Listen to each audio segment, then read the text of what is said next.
வணக்கம். Udayakumar engineering works, Coimbatore.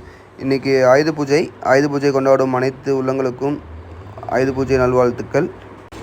Navaratri பண்டிகையோட முக்கியமான நாள் பார்த்தீங்க அப்படின்னா இந்த ஆயுத பூஜை தான். இந்த நவராத்திரியோட 9 நாள் கொண்டாட்டத்தில் இந்த 9வது நாளாக நம்ம செலிப்ரேட் பண்ணுறது பார்த்தீங்க அப்படின்னா இந்த ஆயுத பூஜை தான். இந்த ஆயுத பூஜை எப்படி தோன்றுச்சு, இந்த ஆயுத பூஜைக்கான வரலாறு என்ன, புராண ரீதியாக என்ன சொல்கிறாங்க அப்படிங்கிறத நம்ம பார்க்கலாம். மகிஷாசூரன் அப்படிங்கிற ஒரு அரக்கன் பார்த்தீங்க அப்படின்னா தன்னோட படையோடு சேர்ந்து தேவி சாமுண்டீஸ்வரை அழிக்கும் நோக்கோடு இந்த புறப்பட்டு வரான்.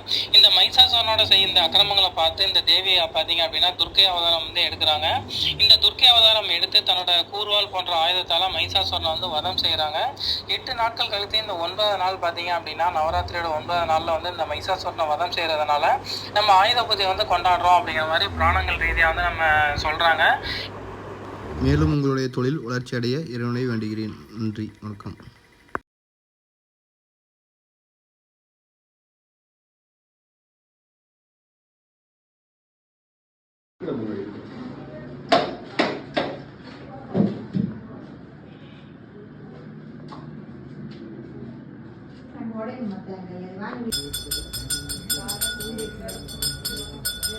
விநாயகருக்கு பூ வைக்கலாம் இருக்குமா?